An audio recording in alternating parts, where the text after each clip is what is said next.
Hello everyone, welcome to ETA ISPCS. Today we are going to start with a new and fresh topic, that is mumps disease. And this is a very important topic from health point of view. As UPSC and PCS is covering lot of questions from the health sector, so from that point of view this topic is very important. Now what is exactly mumps? Mumps is a viral disease that is caused by a virus. And why this is in news? This is in news because of the fact that mumps is rapidly spreading from the last year in Kerala.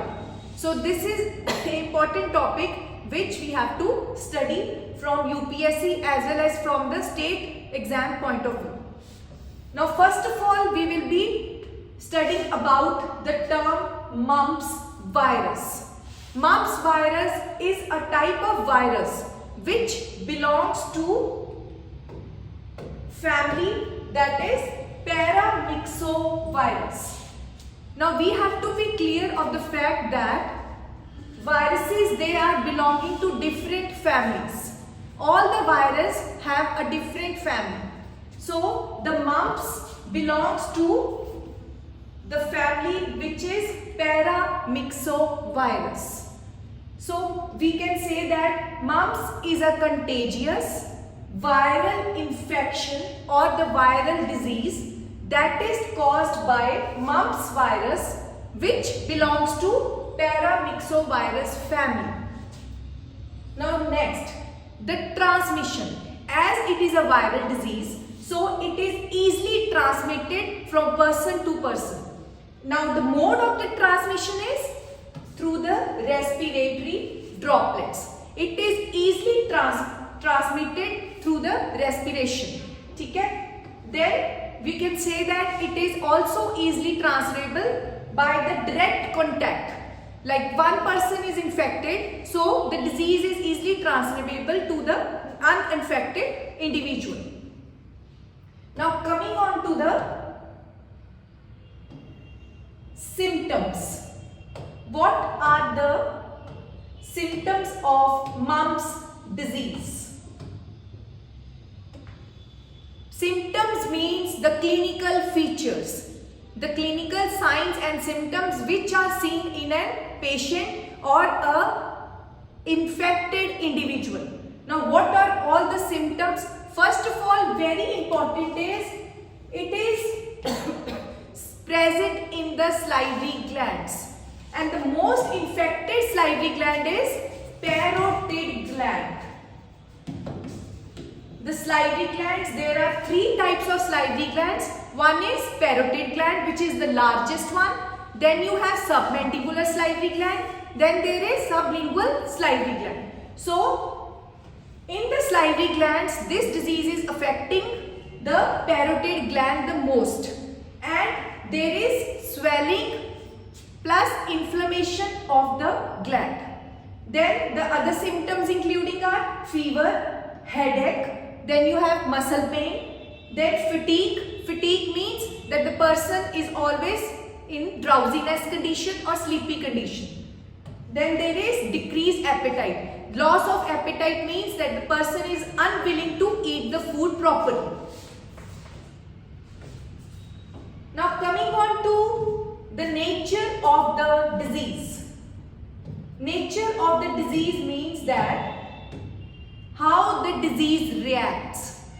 Mumps is a self-limiting illness. It means that it is caused by a virus.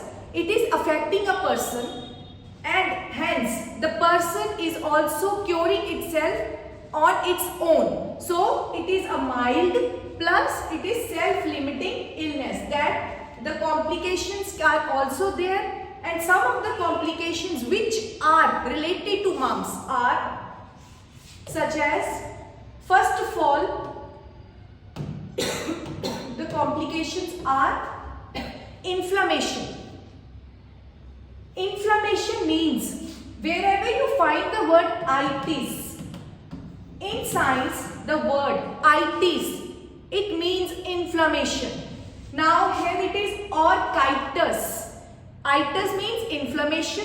Inflammation of what? Testes. Or is the scientific name that is given to the testes. So the first complication it can lead to is inflammation of the testes.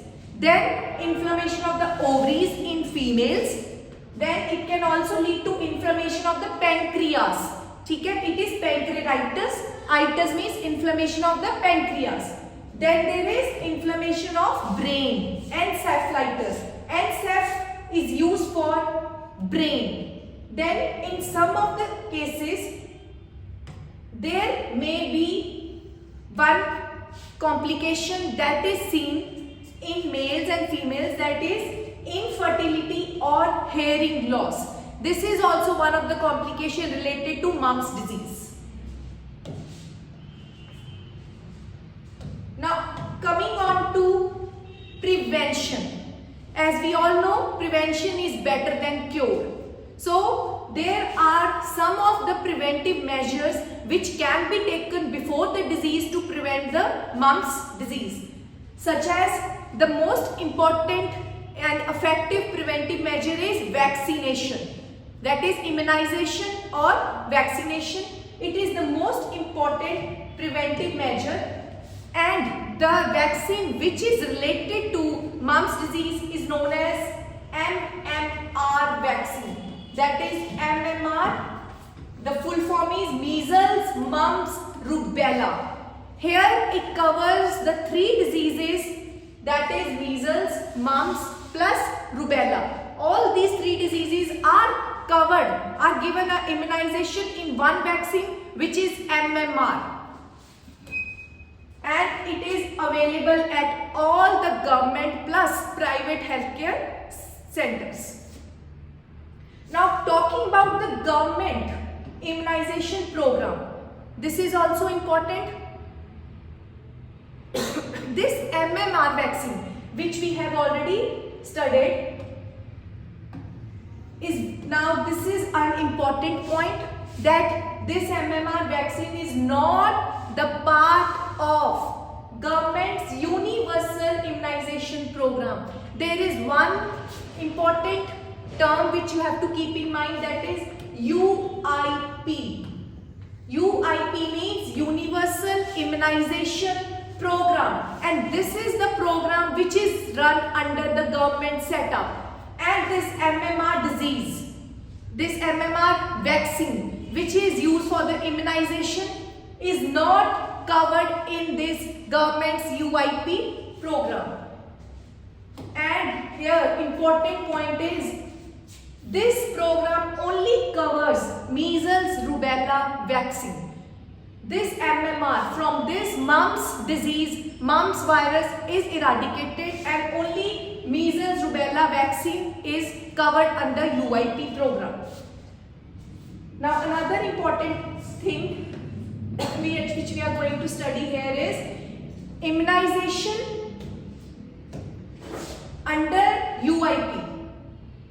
This UIP is covering 12 vaccine preventable diseases. This is very important. This you have to keep in mind. The question can be asked from here, that how many diseases or how many vaccines are related to UIP which are preventable. So it is 12 vaccine preventable diseases. National immunization coverage.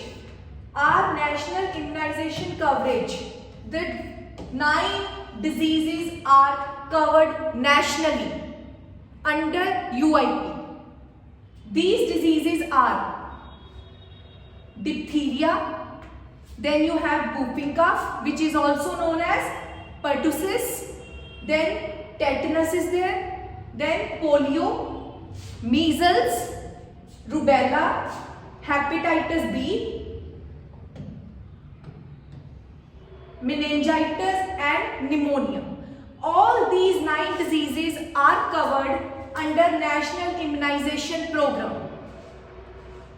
Then this is again divided into national, UIP is divided into national and sub-national. Now national, it is covering 9 diseases. Subnational, it is covering 3 diseases. Now this is important. Nationally, we have seen that 9 diseases are covered, which we have already read. Now 3 diseases are covered subnationally under UIP. Which are these 3 diseases? That is rotavirus diarrhea, then pneumococcal pneumonia, then you have Japanese encephalitis. All these 3 diseases are covered subnationally under UIP. Now related to the above topic, we have been given a practice question related to prelims. Which of the following statements about UIP, which we have already studied earlier, which UIP program are true? The first statement says UIP provides free immunization against 12 vaccine preventable diseases. Very true. This is the statement which we have already read as it is. Now the second one says UIP covers immunization for 9 diseases as national level, including diphtheria, polio, measles. Very true. At national level, UIP is covering 9 diseases as well. And all these diseases are included in this 9 diseases. Now see, UIP covers only diseases like hepatitis B and rubella at subnational level. No, at subnational level, it is covering rotavirus diarrhea, it is covering pneumococcal pneumonia and Japanese encephalitis. So this statement is wrong. Now coming on to the fourth one, UIP includes immunization against rotavirus diarrhea, pneumococcal pneumonia, Japanese encephalitis at subnational level. Yes, this is a true statement. So out of these 4 are A, B and D. These statements are true and the third one is wrong. So this is a topic which we have covered related to our health sector, and I hope that this will be very useful to you people for your UPSC as well as for the state exam. Thank you very much. Kindly subscribe our channel.